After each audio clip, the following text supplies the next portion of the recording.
ઉદ્ધવ ઠાકરેના રાજ ઠાકરે સાથેના સંલગ્નતા અંગેના નિવેદનથી રાજકીય ચર્ચાઓમાં વધારો. ઉદ્ધવ ઠાકરેના રાજ ઠાકરે સાથે સંલગ્નતા અંગેના નિવેદનથી રાજકીય ચર્ચાઓમાં વધારો. રાજ ઠાકરેની મહારાષ્ટ્ર નવનિર્માણ સેના અને શિવસેના વચ્ચે સંભવિત મર્જર અંગે મીડિયા દ્વારા પૂછાયેલા પ્રશ્ન પર ઉદ્ધવ ઠાકરે જણાવ્યું હતું, મહારાષ્ટ્રના લોકોના મનમાં જે છે તે થશે, હું ટૂંક સમયમાં સમાચાર આપું.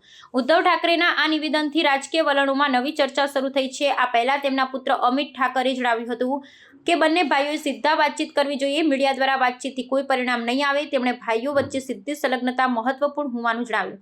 ઉદ્ધવ અને રાજ ઠાકરે વચ્ચેના સંબંધો લાંબા સમયથી તણાવમાં રહ્યા છે. 2006માં રાજ ઠાકરેના શિવસેના છોડ્યા પછી બંને વચ્ચે રાજકીય દૂરસ્થા આવી હતી, પરંતુ હાલમાં બંને પક્ષો વચ્ચે સંલગ્નતા અંગે ચર્ચાઓ શરૂ થઈ છે. આ સંલગ્નતા મહારાષ્ટ્રની રાજકીય દ્રશ્યને મહત્વપૂર્ણ રીતે પ્રભાવિત કરી શકે છે. એમએનએસ અને શિવસેના બંને પક્ષો મહારાષ્ટ્રના મરાઠી મતદારો વચ્ચે પ્રભાવ ધરાવે છે. જો બંને પક્ષો એક સાથે આવે છે તો તે રાજકીય દ્રશ્યમાં મોટો ફેરફાર લાવી શકે છે.